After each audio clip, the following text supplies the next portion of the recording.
Hey, what's up, everyone? We got a great show for you guys today coming to you from the Better Call Bado podcast studio.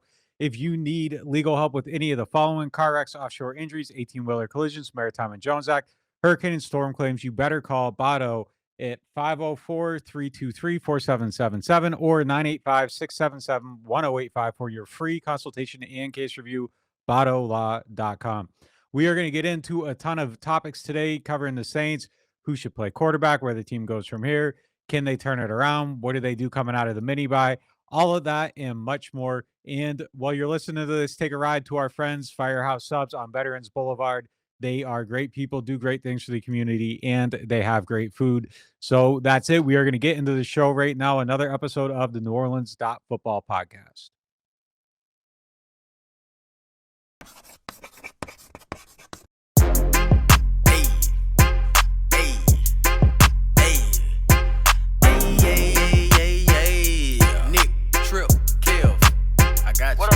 We in the dome right now, we in the zone right now. Put your hands in the air, cause it's on right now. Yeah, we back up in this thing and we coming for the crown. They tripping Kev on the mic, it's about to go down. We in the dome right now, we in the zone right now. Put your hands in the air, cause it's on right now. Yeah, we back up in this thing and we coming for the crown. They tripping Kev on the mic, it's about to go down.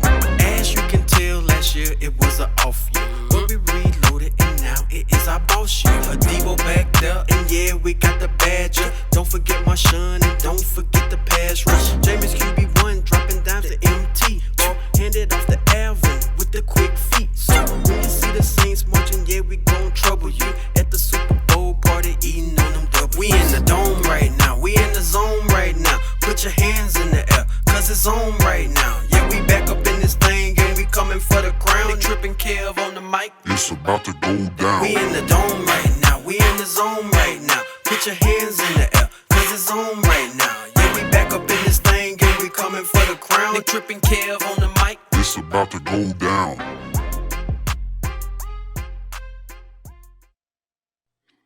Gentlemen, how are we doing today?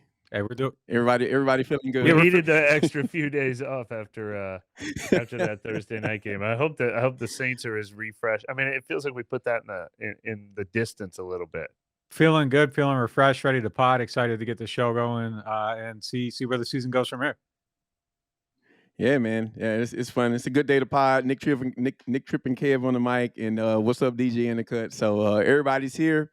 It feels good to have a little break and come back and talk some football, like Nick said. So let's just get right into it. So the first thing I'm gonna do on this pod is I'm gonna pit you guys against each other. I'm gonna create a little controversy, maybe start a little fight in the studio because let's shake it up a little bit, man. Sometimes you got to get your swagger back, like AK said. So we're gonna go about it by I'm gonna pit Mike against Nick, and so here's what we're gonna do. I want one of you guys to make the case for Jameis Winston, and I want the other one of you to make the case for Andy Dalton, right? The Red Rifle. And this is like a defense attorney. You don't, your guy's innocent, guilty. You just got to make him sound good, right? So get your best takes. Mike, you're going to do Andy Dalton, and Nick, you're going to do Jameis Winston. So you got 3 seconds to get your best. 3 seconds? Wait, 30 seconds? Give us 30 seconds. Wait, no, 3 seconds. No, 3 seconds. Because in 3 seconds, I'm gonna ask one of you guys to start breaking it down. Wait, hold on. I have a quick question though. Did you do that on purpose because you want us to be like defense attorneys who can't choose our client? Because the other night on the members only pod, I was kind of making the Jameis case and Nick was kind of making the Dalton. Yeah, all right. Well, let's do it though. We're gonna public reverse defenders. now? We're public defenders right now. Yeah.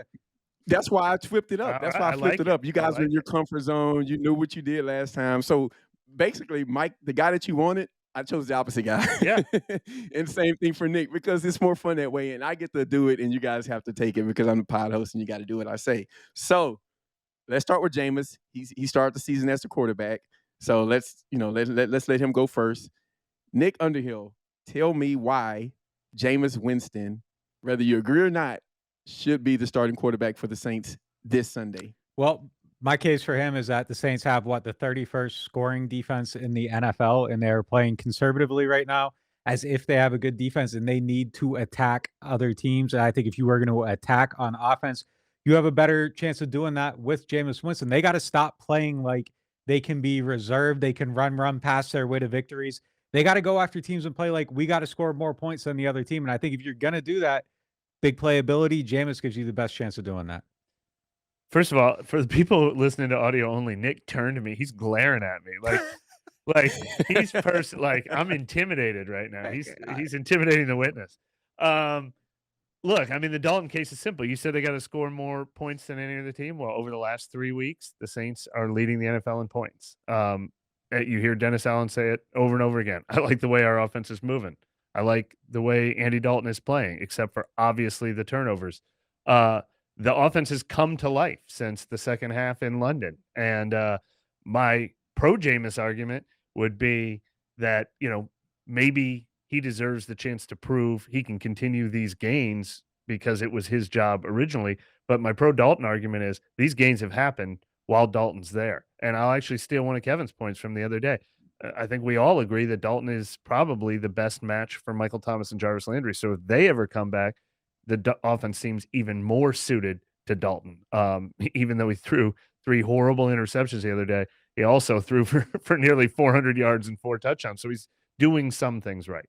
I think that they could still get that offensive production with Jameis. So, and look, he did have the broken back and all that stuff. I don't think we were seeing the real player.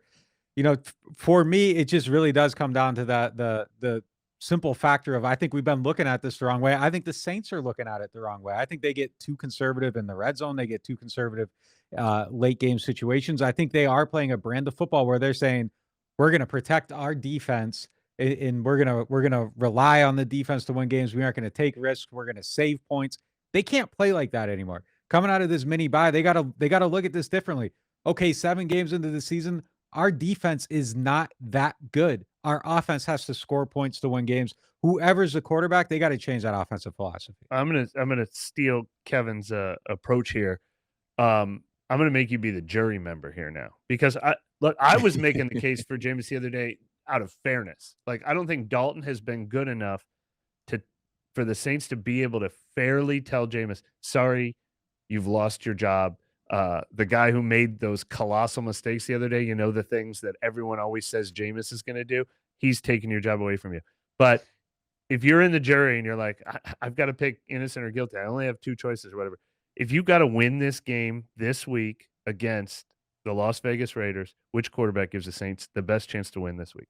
So you're isolated one game only. That's how they have to treat their season. Yeah, well, then, I mean, at that point, you're going with the guy that hasn't been out of action, that has been playing with these players, that is developing a little bit of a rhythm. Because I think whenever Jameis comes back, there is a possibility that it takes them a little bit of time to settle in and get going again.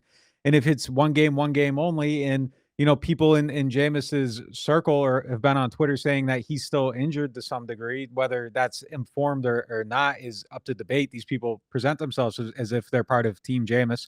So, I mean, I think that's a part of the factor too. So if he isn't 100% and you're living or dying with this game, I'm probably going with Dalton in this one. Yeah, I'd feel the same way if we had to win this week. One thing we didn't talk about the other day, and they're not there yet since they're only 1 game out of first place.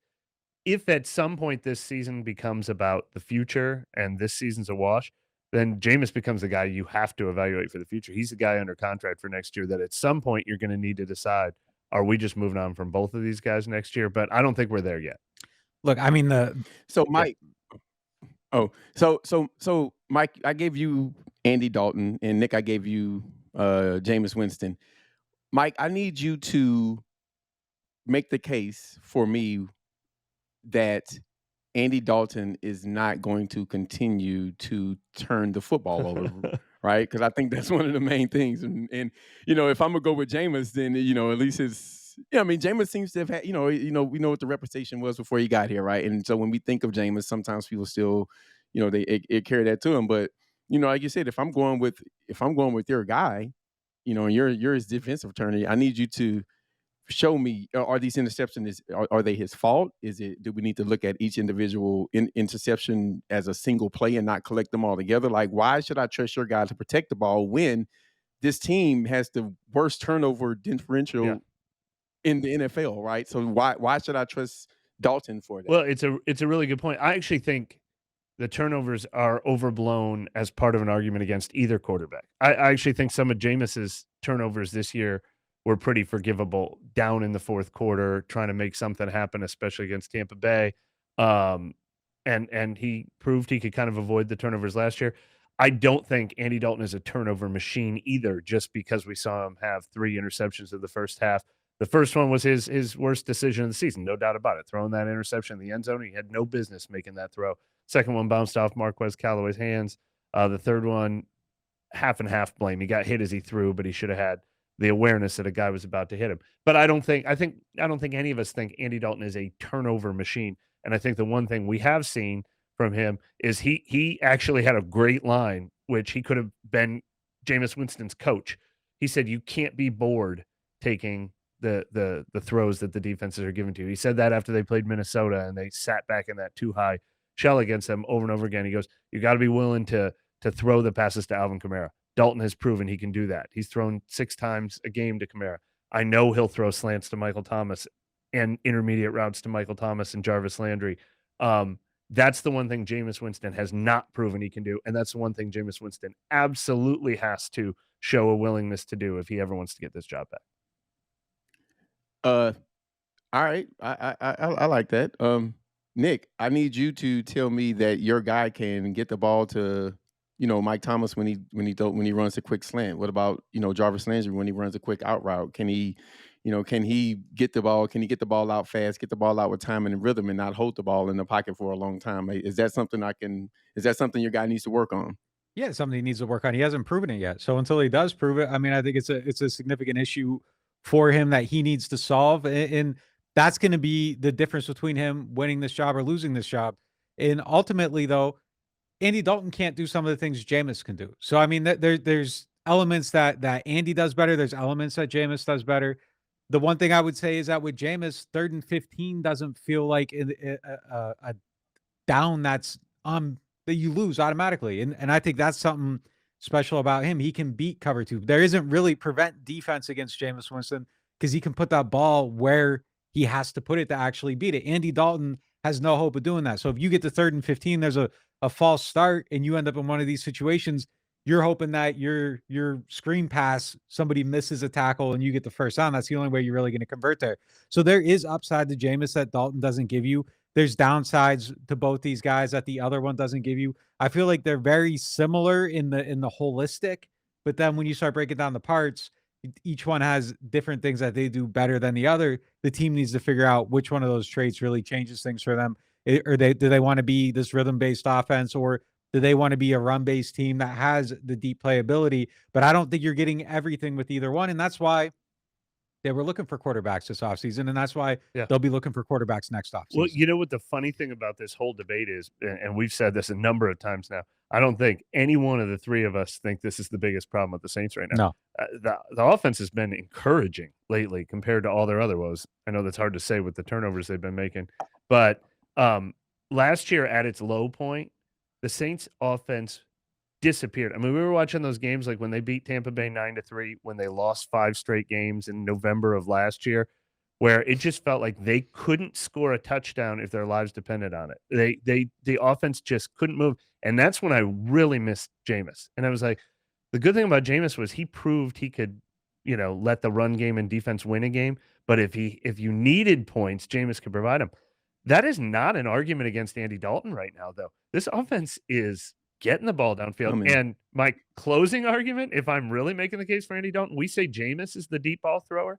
That throw to Rashid Shaheed was the prettiest throw I've seen from a Saints quarterback since Drew had his arm strength. I mean, that was a phenomenal pass. 51 I can't yards let you in the do air. that, man. I can't let you do that. Week 1, Jameis hit 3 or 4 throws that were I know, but that one just was against, a special throw against defenses that were designed to not allow him to throw the ball down the field, and it was not a problem. Like he made 10 out of 10 degree of difficulty throws week 1, but the Andy throw was a beautiful throw. I'm just saying it's and it not was something dime. that Andy can't do. I agree that Andy is the rhythm thrower, the short thrower, the conservative thrower, so the conservative choice, so to speak.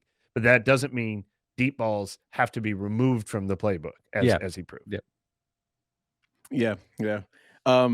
So as the jury and as a judge and a jury, I'm gonna call it. I'm gonna pull a Bill Belichick, and you're asking me if Bailey Zappi or Mac Jones is gonna start. I'm gonna just say that's a hypothetical question and move on to the I love Bill. He was like, man, those are hypotheticals. Who The weekend cares? just ended. All right. Yeah, exactly. I will say this. I got one gripe with my guy Mike. Mike, you's like, man, I'm gonna make you made your case for Andy, and then you said, but if I was making the case for Jameis, man, you can't go in front of the judge and the jury and be like, hey, if my guy was guilty, then this is how he would be guilty, So I'm gonna need you to just stick to your red rifle guns and run with it, man. But moving on, I think this is a good segue to the next topic. Mike, you said something, and you was talking about the biggest thing for the team, right? And if the offense, that may not be the biggest concern for the team right now, probably debatable, turnovers, injuries, quarterback, etc. But getting into some of the injuries that the team has faced, do you think that the guys that they have out, those guys returning from injury, do you think that fixes the problem that this team has right now?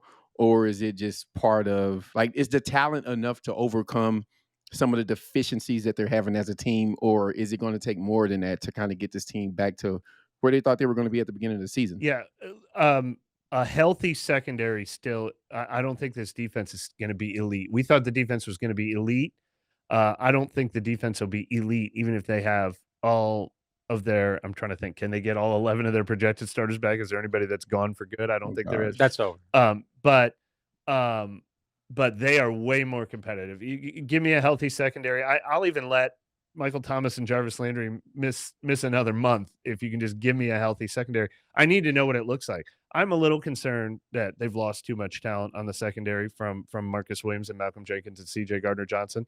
I still don't know for sure what Tyrann Mathieu and Marcus May and Paulson Adebo are, for that matter. But at least give me all those guys on the field and give me a fighting chance, because I know nobody wants to use injuries as an excuse. They want to say the fundamentals are gone and they can't tackle anymore. Well, the worst defenders are the guys who shouldn't be on the field in the first place. Like, we got to get, no offense, I mean, they can come in a pinch, but Justin Evans and Chris Harris can't be every down players for this defense. Even give me PJ Williams back as my somebody left the game and he gets thrown in at nickel or free safety.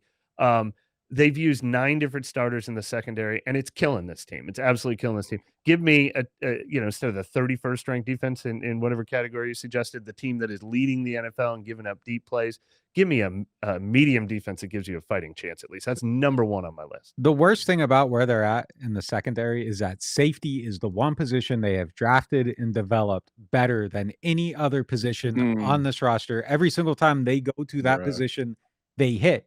So what do? They get rid of the guys that are homegrown. Malcolm, homegrown, left, come back. But they got rid of the 2 homegrown guys, go outside of the program, get 2 guys. And I don't think either one of them have been as good as they've hoped for. I think losing Chauncey Gardner-Johnson's energy, I think, is the biggest issue with losing him right now. I think the defense looks flat quite often. I thought they had a little more spark in a couple areas against Arizona. I thought Tyrann looked like he was, kind of going at it a little bit more. I thought Alontae Taylor brought some of that. But I don't necessarily know if, the coverage and all that stuff is the thing that you missed the most there. But I do think that there was something to that energy level. And that was when he left. That was the one thing I was like, man, that's something they're going to have to manufacture somehow. I think they thought Tyrann Mathieu would give them some of that. And I don't know that that's really been the case so far. So they just need, I think, some of that emotional leadership to step up. And, I think if DA was being honest about it, he would tell you that as well. When he talked about Alontae Taylor, the thing he lit up. He complimented was his tenaciousness on the field. And where is that with anybody else? I don't know that you really see a lot of that in the secondary right now. I think they need to get some of that attitude back. But I think if you were going at them with a big red check, it's that you turned your back on the position you draft and develop just so excellently, just player after player, hit after hit. You didn't need to go on the street and get somebody else's players for that. Just spend a little bit more, keep the guy that you hit on. And guess what? The tackling issues that you thought you had with Marcus Williams, you got them much bigger areas on this defense right now. Here's what's interesting. We've talked ad nauseum about the C.J. Gardner-Johnson move. They cut him. They wanted him out of here. They decided it was intolerable with him. Maybe that was the wrong choice, but that's litigated based on, I mean, we need the judge to unseal the documents. We need to know why they thought. Yeah, we need to know why they were so desperate to get rid of C.J. Gardner-Johnson. So that, they made that move for that reason.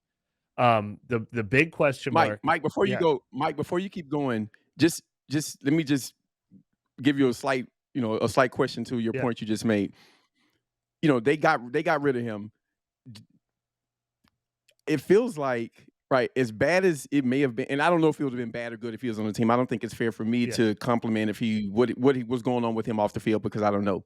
But it feels like, and you could tell me if you disagree, that whatever the worst case scenario with him staying on the team, it seems like they may be past it. Yeah, Like I agree with that. whatever they wanted to get rid of, it seemed like they need a little bit of that. Yeah, back, I mean, right? I'm sure they'd be that's like, we could have lived with him. I think there's one example that we've never really shared that I think kind of shows you where they're at in what they were doing with CJ, that I think maybe illustrates the whole thing. So they were at a point with him where they thought, all right, he's got to go. And they were starting to get fed up with him. There was some stuff happening in practice.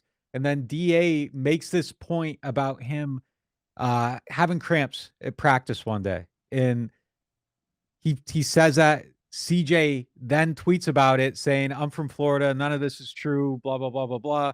And he was very upset that DA said that he cramped up at practice. The next day at practice, they got the cool trailer out there, and he goes in and out of the cool trailer probably no less than 8 or 9 different times with a member of the training staff, as if to say, all right, look, I mean, I don't know if he was cramping up or if it was kind of like, all right, you're saying I couldn't handle the heat. Let's kind of see it. And like, that's kind of what the temperature was at training camp at that point. And, this is the stuff we're watching. And when people are wondering how come the media is talking about it in this manner, these are the things that we saw where it was kind of like in our coverage immediately after was like, all right, I kind of understand what's going on with this. And I thought that was one example of some of the things. And then there was the day he kind of yelled about getting hurt at camp and being like, all right, this is what y'all wanted, da da da da da, all that stuff. So I mean, I think there was just a handful of things that kind of showed the total picture. Right. And a lot of things about CJ, I think they knew all off season that this was going to be his final year. I think that's a big part of the reason why they brought in Tyrann Mathieu. I think it's part of the reason why they drafted Alontae Taylor. And they just decided that, you know what, let's just get rid of him now, in part because they trusted their depth in the secondary. But to Kevin's point, if they knew that Bradley Roby wasn't going to be playing the nickel because they were going to need him outside, and then he was going to get hurt too, and if they knew PJ Williams was going to go on injured reserve, and so he wouldn't be able to play the nickel, and if they knew that Tyrann Mathieu was not going to be that ball hawk energy CJ Gardner-Johnson type of player, then they probably would have found a way to live with him instead. But the point that I was originally going to make is all of that decision was made specifically because of how they felt about CJ Gardner-Johnson. The switching from Marcus Williams to Tyrann Mathieu, that was a decision that they made for football reasons. They decided really not to even aggressively try and re-sign Marcus Williams at all. It was kind of a done deal. And when we talked to people, I think we knew heading into free agency, obviously they didn't franchise him again, but they didn't even really compete for him. And I know Nick had told me early on that he thought they were going to go after Tyrann Mathieu very early on. They ended up going after him later, but that they kind of wanted to switch from a Marcus Williams type to a Tyrann Mathieu type, and maybe more of a playmaker, more of a guy who's going to attack at the line of scrimmage. That football-related decision has absolutely backfired on them. And so for that reason, I think Tyrann Mathieu has to be a huge part of the solution. One thing I will say, and Nick, the point you made about them drafting the safeties, as you said it, like my whole head exploded at the time because I was like, oh my gosh, like it was such a good point, right? And it made me think of something, right? They almost made a mistake that they made years ago. Remember years ago when they got rid of, Roman Harper left and Malcolm Jenkins left, and then there was so much turnover in their secondary that it just didn't work out.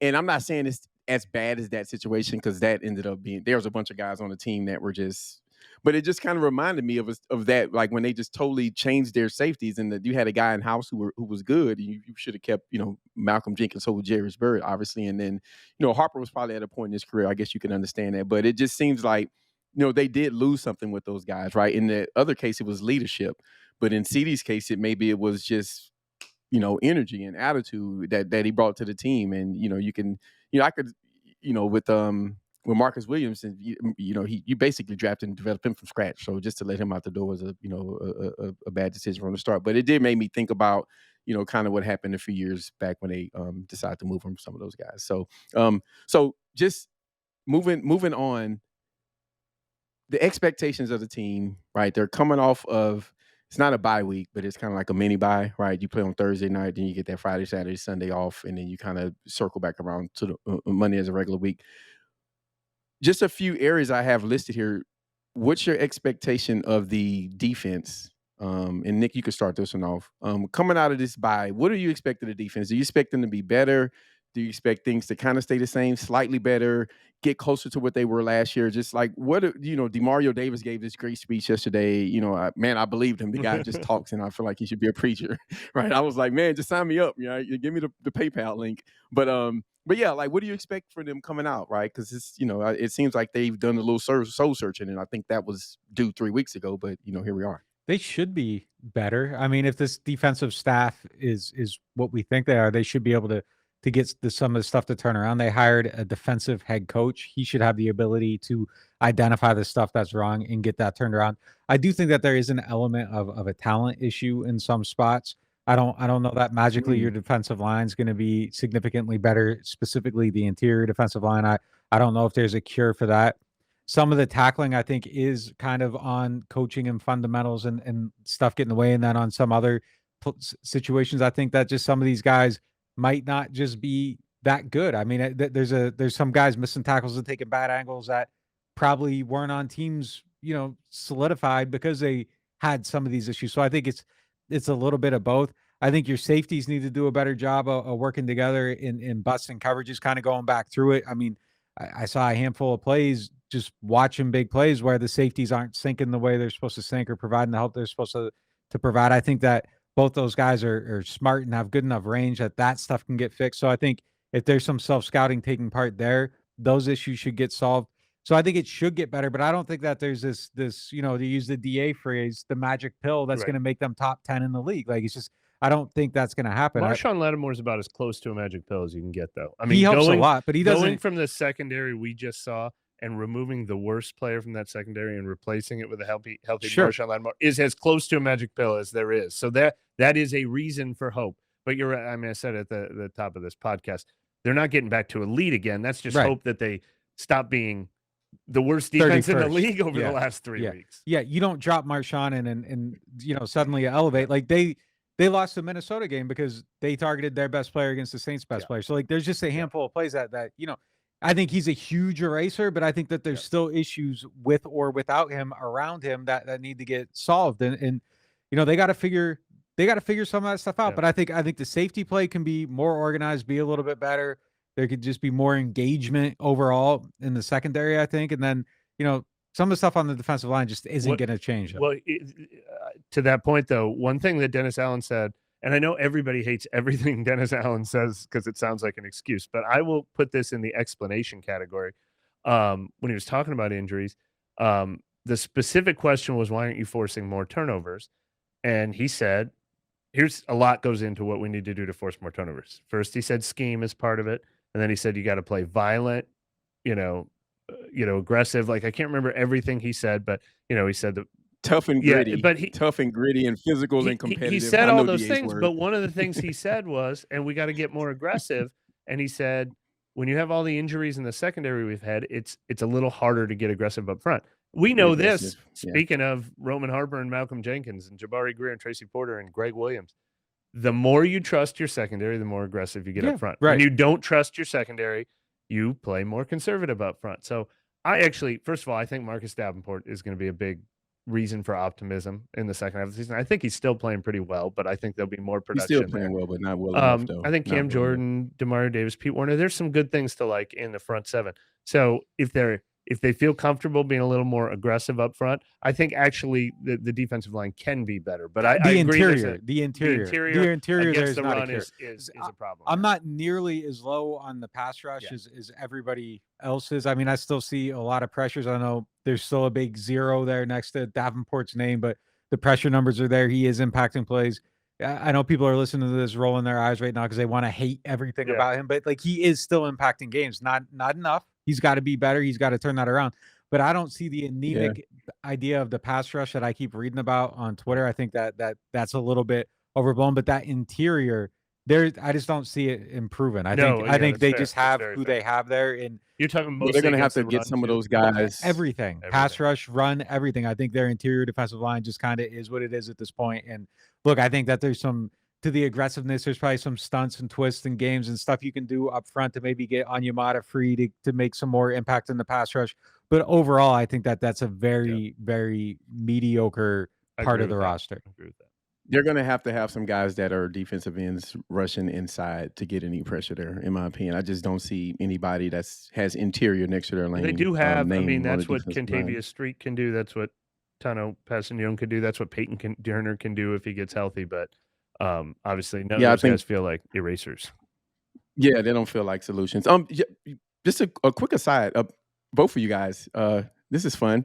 Give me 3 guys that you could bring back from injury right now. If you have to pick 3, Mike, Landry, Marshawn, Pete, Troutman, Roby, Adebo. I can list them out again. But if you have to pick 3 of those guys, like which 3 would you pick? Starting with you, Mike. Well, Lattimore's an easy number 1. Easy one, right? I want Mike Thomas back. I want to see what Mike Thomas looks like. He looked so promising earlier this season. I know we've lowered our expectations. I want to watch him play football with the Saints for the rest of the season. So he's my number 2. And Adebo's my number 3, but I need to know if injuries were the reason he was playing the way he was playing. Can a healthy Adebo start to look like the Adebo we saw last year? Then that would be huge for this team. I'm going to go. Who's playing your Mike, who's playing in the slot for you in that situation? Yeah, no, Alontae. We're assuming Alontae Taylor might bump him off the field. So let's at least invite that problem. let's try to decide who belongs on the field between Adebo and Alontae Taylor. That's fair. That's fair. Just get talent. If Bradley Roby Roby's out for weeks with an ankle injury, then I really need Adebo back, and we figure out which one of those guys is back. So. That's scary. Yeah, Nick. What you got? I'm going secondary across the board. Marshawn, PJ, Roby, bring all those guys back. I think if you did not say Adebo. Are you saying Marshawn, PJ, Roby? I had all. I'm playing Alontae on the outside. I think I want to see that. I want to see what he can do. That might be a mistake, but look, that guy was you replace a guy allowing a 150 passer rating against at the time. So I think they got to be better in the secondary. It's safety. I think they got to be better in the slot and. They got to be better on the outside. You cover all 3 levels with that, and you throw the rookie in, and hopefully he helps you succeed. Look, the offense is not the issue. I mean, they're scoring points. They're moving the ball. They're getting down the field. They got to score in the red zone. I think Mike Thomas would help significantly with that. But with where the team's at right now, if you give me a better defense, I think they can find a way to win these games. No question. The other thing they need to do too, as we're talking about, I'm creating a new topic on the fly here. I think they need to find a way to get Juwan Johnson more involved. Every time he's throwing the ball, he's doing something athletic, something that other tight ends you don't see doing. I think he can be that weapon in the red zone as well if they just trust him with it and they stop trying to run on 1st and 2nd down every single time they get inside the 20. Take 2 shots to the end zone and make 1 to him. Like, he can make plays. He can go up and get the ball. He's a mismatch waiting to happen. You get Mike back. You get him going. I think you can be a much better offensive team, and they're already still moving the ball and doing okay. They just got to score more points. My only disagreement with your Juwan Johnson take is not if that's taking those tight end snaps away from Taysom Hill, because I want more. I want more Taysom Hill. Look, involve both of them. Yeah, I mean, I agree with that. I think that he is somebody that can go up and get the ball and be a leaper in the red zone, and you need that. Trust him. Scheme it up, plan to throw him the ball, make him a part of your offensive identity in that area of the field. And, I think that they could prosper with him doing some of that stuff. The touchdown he just had last week was incredible. Like, why aren't you trying to get that throw every single trip down to the red zone? Do something to try to set it up, see if it's open, get it there and throw him the ball. And also, I don't think Taysom is taking strong tight end snaps away from anybody. I know he plays some snaps at tight end. But I want more Taysom at tight end. Like, that's something else I want to see them do more. So maybe we just need way more pass catching tight ends involved. Yeah. Give me all right, guys. A quick answer here. Who's your number 2 guy on offense that you would take back quickly? Besides Pete, Mike? Mike, Pete, Landry, Fish. I'll go Pete, because we just talked about all those guys that we want to see catch passes that are healthy. So Landry, if Mike and Landry both came back, all of a sudden it almost gets overcrowded. I know that's a silly thing to say after the lack of receivers they've had in recent years. We're playing But receiver. give me Andrews Pete. Give me the fully healthy offensive line that ran for over 200 yards in 2 straight games, and neither Throckmorton or Lewis Kidd, they both struggled to replace him. Yeah, I've seen enough of the backup offensive line. Yeah, I was surprised that Pete. I think I would have considered Pete as one of the 3 guys I would put in there, just because I think it's so important. If you get Jameis back, I mean, he's got a broke back. I think that's a guy you want to protect, right? And so, but yeah, I think that's If interesting. Jameis, if Jameis is the quarterback, they need to do a good job. Shore that Yeah, up. they got the offensive They need to line. hold up for longer. Yeah, and the offensive line needs to be on the same page and be identifying and all that stuff. Okay. So 1 to 10, your confidence on this team winning the NFC South. Nick, what do you have there? They're like 1 game out of first place or something. It's pretty ridiculous. Yeah, I mean, look, they could, and the rest of the group might be spotty, and they might have issues, and the Bucks might not be as good as, well, we know they aren't as good as people thought they were, and I don't think there's really a good team in the division.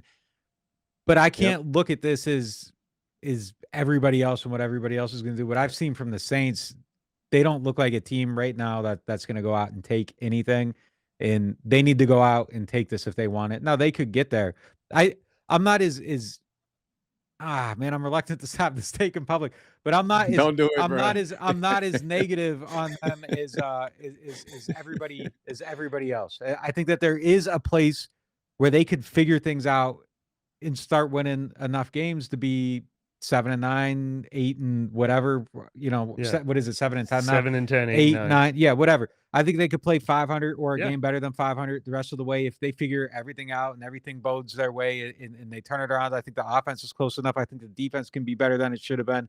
I thought they should have beat the Bengals. I thought they were a better team than Arizona outside of the mistakes. Like, I thought they were a better team than Minnesota. And Minnesota's like the number 2 seed in the NFC right now. There's a reality. They beat Seattle, who's the number 3 seed in the NFC right now. There's a reality where they figure things out and it clicks. I just don't know that I believe in that happening. I don't believe in consistency. So until I see it click, I'm not picking them to win the division. To make Nick's specific point, I think all 3 of us probably believe the Saints can finish 6-4 over their last 10 games. I think that is a realistic goal for the Saints, to be a 6-4 team when healthy, having learned from their mistakes. That gets them to 8-9. So the other question is, does 8-9 win the division? This becomes a Tampa Bay question after that point. Frankly, Atlanta could get to 9-8. They've been a little frisky, but can the Saints go 7-3 to get to 9-8? Now I think we're asking the world out of a team that I think the thing the Saints lack more than any other quality is consistency. My thing is I don't know that we've seen enough from them to believe that they can learn from their mistakes and grow from them just yet. So until we see that, I'm skeptical. I think they should. I think they should be able to grow from those mistakes, but I got to see it. Well, the funny thing is, I love their offensive growth. I think they've proven that they could go back to the drawing board and figure out what's working with their offense. The one thing they haven't shown us is that they can fix their defense. Dennis Allen, Chris Richard, Ryan Nielsen, Michael Hodges. They're supposed to be good at that. They're supposed to be good at that. You're transitioning. Since you guys didn't want to answer my last question, neither one of you did. I didn't forget about that. I will get my answer. 0 to 10. Okay. Well, like I said, I think they can. I think they can get to 8 wins. I have a 6 out of 10 belief that they can win 6 out of their last 10 games. That's a strong. I don't think 8 wins the NFC South. I think somebody else gets to 9 wins. Yeah. Well, you brought up some of the assistant coaches, and I think there's been some green pastures as it pertains to some of the performance of some position groups that are coached by said assistant coaches on this team. And so, I'm not going to mention them because that's part of the question I'm going to ask you guys. But we know there's tackling struggling. There's been some O-line issues. There's been some coverage issues, et cetera. But like, what O-line coach? And I know it's not as simple as saying, "Hey, the linebackers are playing well. That's on Hodges. The O-line is playing well. It's on Street from Marone." I think it's a little bit more nuanced than that. But when you look at like let's just simplify it that way, just for sake of discussion. Like, what coaches would you say that their group has done pretty well in light of the team maybe having some struggles? Yeah, it's the offensive line. I mean, I think the offensive line has come. Cesar Ruiz is a viable NFL player now, and that's coaching. Someone got a hold of him. They broke down the game. They gave him better fundamentals. They allowed him to learn the game in a way that he can now look at his opponent more so than being worried about his own game and what he's doing wrong. So I think that's been his biggest area of growth, is that he's clearly doing better film study on his opponent and knows how to counteract what they're trying to do against him, so he can beat their plan, because he has a plan himself now. I don't think he ever had a plan before when he was going out there playing. I think he was so worried about not making a mistake, it didn't matter who was lined up across from him. So that is good, solid coaching. I think Doug Marrone and Streif have been probably far and away, not even probably, far and away. I don't know that. Did you ask for a top three? I think it said top three on the rundown. We're not getting a three. Spoiler alert. But to your point, Streif said this preseason that he thought Doug Marrone would be especially good for Cesar Ruiz, because he said Doug Marrone's style is to be very fundamentals, to go over every play with a fine-tooth comb, to strip it down to the fundamentals. And he said that's exactly what he thought Cesar Ruiz needed, because both because of the type of player he is and the mistakes he's made, but also because that was actually something that fell by the wayside in both of his first two off seasons because of COVID and everything like that. So I think he's almost the one player on this team that you could say has grown and developed. The other one that would be Pete Werner, who has shown great improvement. And the fact that Demario Davis is still playing well, you can throw Michael Hodges' hat into this ring, but the fact that their run defense has been so bad, some of that's got to be on the linebackers too. So I don't know that it is. Not that. I mean, yeah, you like what you've seen from Demario and Pete Werner. So I mean, maybe I'd make him second, but it is hard to give any defensive coach a positive review with the defense they're playing right now. Any love for Pete Carmichael and maybe Cody Burns? I think Carmichael, all he does is have top 10 offenses. Yeah, I mean, look, he's definitely been better than people give him credit for. I do think that there is some level of the predictability and falling into patterns and the run pass stuff in situations. But I also think that's probably, and look, I'm guessing here, this is not me saying I know anything about these specific conversations. I think some of that probably is what he's being instructed to do. I think he's probably being told not to blow games, to get the points that he can get, and the defense is the identity of this team. So I think that's probably part of why we see some of that approach. I don't think that it's just all Pete Carmichael saying, "Hey, I'm not going to take a risk here." I think that's how they thought they were going to win games, and it's clearly not working. That's why I think they need to get back to the drawing board coming out of this mini bye and being like, "All right, we got to attack. We got to score as many points as possible." Here's what's really interesting about that. I think they've done a good job of attacking the first half of games. I mean, the Rashid stuff. It's the situations where they get tight. But it's funny because I was thinking about this, and that has bothered you a lot. The run pass, how sort of stale they get in the red zone. It's bothered you a lot in particular. But it's funny. I was just listening to another podcast reviewing all the NFL games, and I didn't watch the Titans play the Colts, but I just heard somebody raving about the Titans, being like, this game was threatening to be close, and then the Titans just had one of those big boy drives, and they ran out the clock over the final 4 minutes, and they asserted their dominance. Well, but and they're like, and I think the Titans are going to win the AFC South because they just proved they could do it. And that's kind of what we were saying about the Saints against Seattle. Like the Seattle game, they ran out the final 4 minutes of the clock, and it was run, pass, run. Here's the difference. So we've seen the Saints lose multiple games. No, I know. But what I'm saying is, I think there's no question that they want to be able to do that. So one person could call it, conservative or predictable, but another person could be like, we talked a lot at the beginning of the year when they didn't, what's their offensive identity? We were asking Sean Payton, how long does it take to find it? There is no question that this team wants to be the team that is running for over 200 yards, that is running 30 plus times a game, and that is running out the 4-minute offense.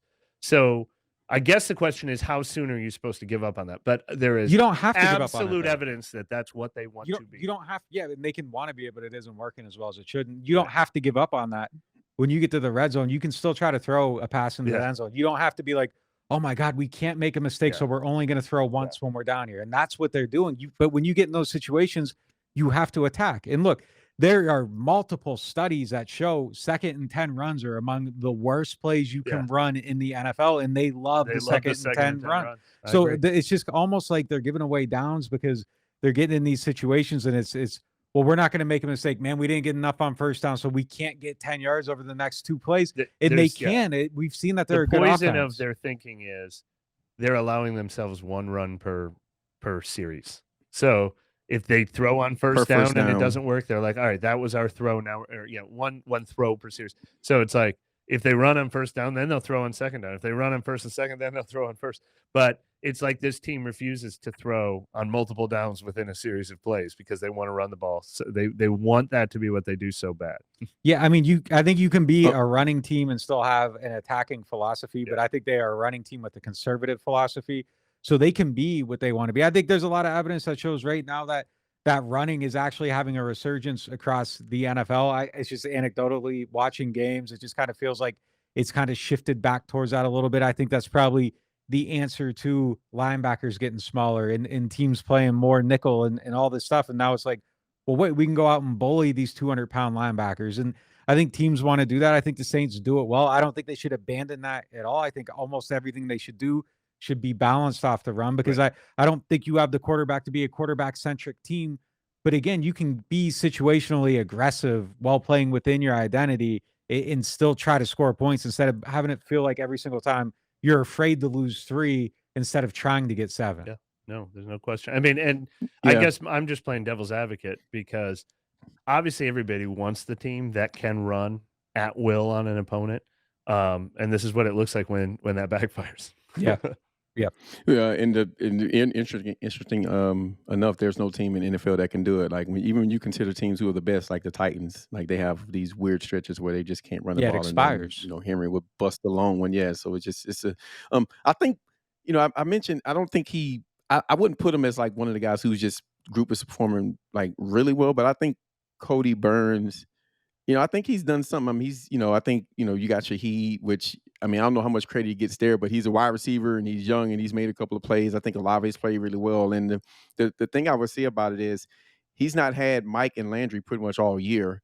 And the offense has been able to move the ball and they've had they have different guys who've made plays at different times at receiver. And, I think that they need those 2 guys back, but I don't think, like you guys picked all secondary for who you can get back for the most part, right? And, typically when you look at that list, you would say, well, Mike Thomas, easy. So I think that does kind of say a little bit about the job that he's done and how that group is playing. The fact that, we didn't just sprint. Like last year, we would have sprint to the wide receivers, right? Devery Henderson would have been like Randy Moss last year. So, yeah, it's just like, it's definitely like, I think it speaks to, what he's. And to be fair, you could throw in Dan Rocher with the tight ends because of what Nick was saying about what he's seen from Juwan Johnson coming on. And when Troutman was healthy, he showed some good things too. And that was part of our confidence in the pass catchers they have is thinking that the tight end position could be part of the passing. Yeah, they've rendered Nick Van Etten obsolete kind of. So, I mean, Yeah, he's not on the team. Yeah. All right, I'm going to challenge you guys to keep your questions short because there's a few fun topics I want to get to here. So, let's keep it moving. Mike, you can start with this one, Mike. How serious would you look at replacing Adebo with Delonte Taylor at this point? Do we not have enough information, or we need to change? Like, what's your it's thoughts absolutely on that? what you do in the short term. I mean, this is sort of like the Dalton Jameis question. If you tell me, Alontae Taylor was playing at 60%, and now we've run him through a machine, and he's 100%. Paulson Adebo, but Paulson Adebo is not going to be 100%. He's going to be 70%, and then 80%, and then 90%. So it's an easy question right now. You go with Alontae Taylor, and if Alontae Taylor looks good over the next 2-3 weeks, then Adebo never gets his job back. Yeah, he's a second-round pick. I'd keep rolling with him and kind of he's gonna go through growing pains. We're gonna have this discussion in 3 weeks. Do you switch back to Paulson Adebo? Because Taylor's got to have some ups and downs, but they should give him a little rope because not only do they like the talent, DA clearly loved the way he competed and played. Yeah. Well, he used the word friggin'. Yeah. Anytime you Oh. say friggin'. And you can tell he was that coaching guy's the gotta rest get of his some- defense through that, as in to say, I guarantee you that's what the film room sounded like. Hey, everybody, this is what it's supposed to look Freaking, like. This is what it's freaking freaking supposed to run, look like. freaking compete, freaking be tough, freaking be competitive, freaking be gritty. I just want to hear it. Another one, like, what do you guys think they should do on getting Shaheed the ball more? Because I mean, he's got like a 100%. I mean, let's get him the ball more. We don't have to spend any time on like, this. Scheme up some plays, get him the ball more. I mean, but is it like do you want to use him like Tyreek Hill? Do you want to use like a jet sweep guy? Do you want to use a traditional wide receiver? Right, just check all right, all above. Yeah, send him on It's deep routes. obvious, yeah. Get him the ball in his hands. Get him the ball in space. Get him the ball on screens. Have 5-6 plays every week you can dial up, and then have him in there within the fabric of other ones where he's just running regular deep routes. And if he gets open, throw the ball to him. I mean, this doesn't need to be complicated. Nuts. Well, I'll give two explanations. I talked to both Shaheed and Dalton, and I think I asked Pete Carmichael about it too. Nobody really blamed anybody on the first pass they ever threw to him where he went inside and he was wide open and Dalton threw outside. That it's a choice route, and you know, if you see the cornerback do something, you decide how you're supposed to react to it. It doesn't mean right or wrong. It's a choice route. So you learn the tendencies of a guy, and that proves, okay, there's not a lot of time on task with this guy. They haven't gone over every subtlety. He didn't get to work on this stuff in training camp. So that limits him a little bit. That would be just an explanation for why. And another thing that Dennis Allen said about both him and Taysom Hill not being more involved, especially when they're catching up against Arizona, and why Jawan Johnson caught 2 touchdown passes. Once they go into that hurry up 2-minute offense, they're not really doing a lot of substituting. He hasn't learned that package, so he's not in on that. But you can't really throw a Rashid Shaheed play into the hurry up offense. Those are just two explanations for things that might be limiting a snap count. But 1 touch per game is about at least 5 too few. Hey, all right. So let's get into a Bill Belichick, aka a hypothetical. That's from now on. It's like whenever I think of hypothetical, I'm just gonna. My wife asks me something. She's gonna say, "Did you do it?" I'm like, "Babe, that's a hypothetical." Like I don't know what you're talking about. That actually, That's did like- you do it is not a hypothetical, but that's another That's debate fair. for another That's time. Fair. That's fair. That's fair. That's a good point. That's a good point, Mike. Thank you, Phil, defense attorney.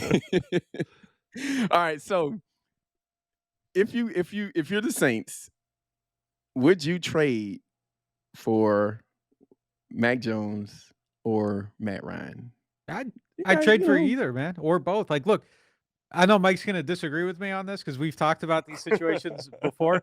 But look, I think when you're in a situation where you don't have a quarterback, I think you have to explore every single available option. And it's easy to say, well, they could get somebody in the draft, or they could do better than Mac Jones, or they could do better than Matt Ryan. But until you actually do better than them, you aren't doing better than them. So you get somebody in your building, you scratch your tickets if somehow Matt Ryan's available and you can get him for a 4th or 5th round pick right now, which I think you could probably do from the Colts before they figure out how big of a mistake they made announcing that they're starting quarterbacks done for the rest of the year for a rookie. Well, he's hurt. Like the dumbest management move I've ever seen. Like, why wouldn't they just start this guy and then evaluate it after? But I think you could go in there and maybe make a trade before they realize what they did wrong. I don't know if Mac Jones is a long-term answer. If Bill Belichick's willing to give up on a guy that early, I would be extremely scared about what that player has to offer. But I think if you see somebody that you look at and you say, maybe he could be good, I think you play every single maybe you can. Because look, if you even have the first pick in the first round, you draft a quarterback, that's no sure thing either. So I think that you just play this like, okay, there's an option. I can get this guy. Bang, I'm going to try it. I like him. I liked him at one point. Let's see if we can save him. I think that's where they're at. And they've honestly been playing that game since 2015. Nobody's hit yet. At some point, maybe you do hit. And I think you got to keep trying. Yeah. Well, first of all, Your Honor, I have some text messages I can put into evidence that when I disagreed with the Mac Jones idea, I think he was saying, would you trade like a first and a second? And I was like, no way. I would rather have my first round pick because I don't believe in Mac Jones. But if the price tag is already a second, I would. If they buried him, it probably would be a second. I agree with, if it's the Josh Rosen price or the price that I think I even said that in our exchange. I said, if it's the price Carolina paid for Sam Darnold, I mean, I absolutely agree with what Nick said.